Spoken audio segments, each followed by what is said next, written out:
Moi, c'est Auguste Cabral, du Cameroun aussi. Comment savoir que on est introduit par un bon maître? On reconnaît un arbre à ses fruits. Une personne peut faire semblant d'être bien, d'être bonne, mais vous verrez les œuvres de l'individu. Les œuvres jugent bien et décrivent bien la personne, que ses mots, que ses paroles, que ses propos. Et lorsque vous avez un doute sur un maître initiatique, vous n'avez pas besoin d'aller consulter un voyant ou un ganga, non. Vous n'avez besoin que de parler à vous-même et demander un signe spécifique. Les ancêtres qui vivent en vous vont vous parler, même dans la nuit avant de dormir. Tariyo, Nariyo, mes ancêtres à sanctionner. Est-ce que le maître d'eau qui la s'appelle est un bon maître? Si c'est un faux, montrez-moi. Ils vont vous montrer.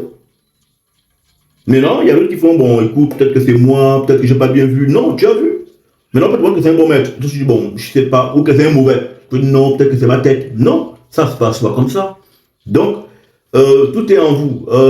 Ça me rappelle l'histoire de Gédéon, qui avait besoin d'un signe spécifique. Il y avait des doutes. Et quand vous avez des doutes, demandez des signes.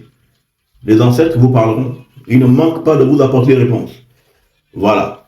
Donc, c'est comme ça qu'on peut dénicher qui est vrai, qui est faux, par les signes, les actes de l'individu, ce qu'il fait. Est-ce que c'est en accord avec ce qu'il dit? Est-ce que maintenant tes anciens qui viennent te parler peuvent également te donner des orientations et tu vois. Mais aussi, il y a des individus qui ne vont pas forcément aimer un maître parce que c'est pas parce que tu es un maître que tu dois encadrer toutes les personnes qui veulent venir à l'éveil ou qui veulent s'éveiller. Nous appartenons tous à des écoles d'éveil différents.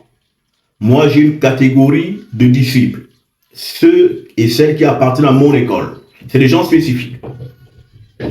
Et il y a d'autres qui appartiennent à d'autres écoles de mystère. C'est-à-dire que quelqu'un sera plus sensible à ce que j'enseigne qu'à ce qu'un autre enseignerait. C'est-à-dire que cette personne qui est sensible à ce que j'enseigne fait partie de mon couloir. Et une autre sera plus sensible à ce qu'une autre personne enseigne que ce que j'enseigne, et vice-versa. Donc, l'appel que nous avons en nous, ou le couloir dans lequel notre éveil doit se produire, est dépendant du couloir mystique dans lequel nous avons été placés depuis avant notre naissance.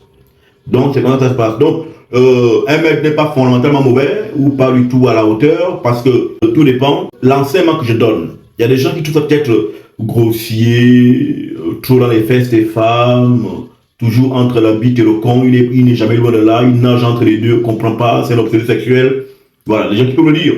Voilà, mais qui ne comprennent pas la quintessence de la haute mystique qui est enseignée derrière.